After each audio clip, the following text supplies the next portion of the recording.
kami dari kelompok 5B Praktikum Biokimia 2 dengan saya sendiri Nesyana Salsabila. Saya Fazia Aldirana dengan ujung NIM 027. Saya Umu Surinamawati dengan ujung NIM 03. Saya Nabila Dawia dengan ujung NIM 043. Baiklah, di sini kami akan menyampaikan materi dengan judul Isolasi minyak atsiri dari bunga kenanga. Mahasiswa mampu mengembangkan eksperimen minyak atsiri. Minyak atsiri adalah campuran senyawa organik volatil dari metabolisme sekunder tanaman, terutama golongan terpenoid dan juga fenilpropanoid yang berfungsi dalam pertahanan dan penyerbukan. Sifatnya mudah menguap, tidak larut dalam air, tetapi larut dalam pelarut organik, sehingga umumnya diisolasi dengan destilasi uap air. Bunga kenanga merupakan sumber minyak atsiri berkualitas dengan komponen utama seperti linalol dan gliserol. Mutu minyak dipengaruhi oleh faktor lingkungan, bahan baku, serta kondisi penyulingan seperti suhu, waktu, dan rasio air. Evaluasi kualitas dilakukan melalui uji fisik dan analisis kromatografi gas untuk memastikan kemurnian serta konsistensi komposisi. Adapun alat dan bahan sebagai berikut. Prosedur percobaan yang pertama, siapkanlah sampel sebanyak 20 kg, cucilah sampel tersebut sampai bersih, kemudian masukkan sampel tersebut ke dalam labu distilasi uap. Selanjutnya, lakukanlah distilasi uap selama kurang lebih 6 jam. Minyak atsiri yang diperoleh ditampung lalu ditutup. Diamkan minyak atsiri tersebut sampai terpisah antara air dengan minyak. Minyak atsiri dimurnikan dengan menambahkan Na2SO4 anhidrat.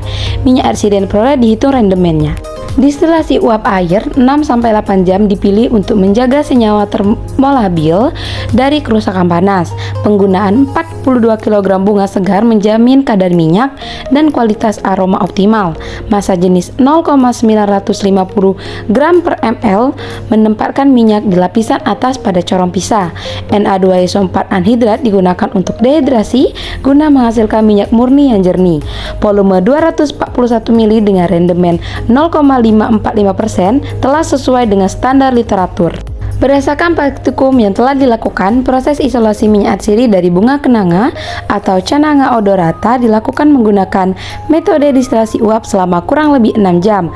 Selama proses pemanasan, air dalam labu dipanaskan hingga menghasilkan uap yang kemudian melewati jaringan bunga kenanga. Uap panas tersebut menyebabkan pecahnya sel-sel sekretori yang menyimpan minyak atsiri sehingga komponen volatil seperti linalol, generanol, benzil asetat, dan karyopelin ikut menguap bersama uap air.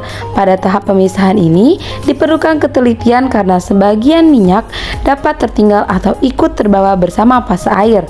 Jika pemisahan tidak dilakukan secara hati-hati, maka volume minyak yang diperoleh akan berkurang sehingga mempengaruhi nilai rendemen akhir. Minyak yang telah dipisahkan kemudian dimurnikan menggunakan Na2SO4 anhidrat. Pada tahap ini terjadi proses pengikatan molekul air oleh natrium sulfat anhidrat sehingga terbentuk hidrat. Kesimpulan. Yang pertama, proses distilasi uap selama 6 jam berhasil mengisolasi minyak atsiri dari 2,1 kg bunga kenanga dan menghasilkan dua fase yang dapat dipisahkan dengan baik. Yang kedua, diperoleh volume minyak sebesar 12,05 ml dengan massa 11,20 gram dan rendemen sebesar 0,53%. Yang ketiga, pemurnian menggunakan Na2SO4 anhidrat efektif mengurangi kadar air sehingga minyak menjadi lebih jernih. Yang keempat, rendemen dipengaruhi oleh kondisi bahan, kestabilan proses distilasi, dan ketelitian saat pemisahan. Yang kelima, metode yang digunakan sudah cukup efektif, namun masih dapat dioptimalkan untuk meningkatkan hasil minyak. Baiklah, itulah yang dapat kami sampaikan. Kami akhiri. Wassalamualaikum warahmatullahi wabarakatuh.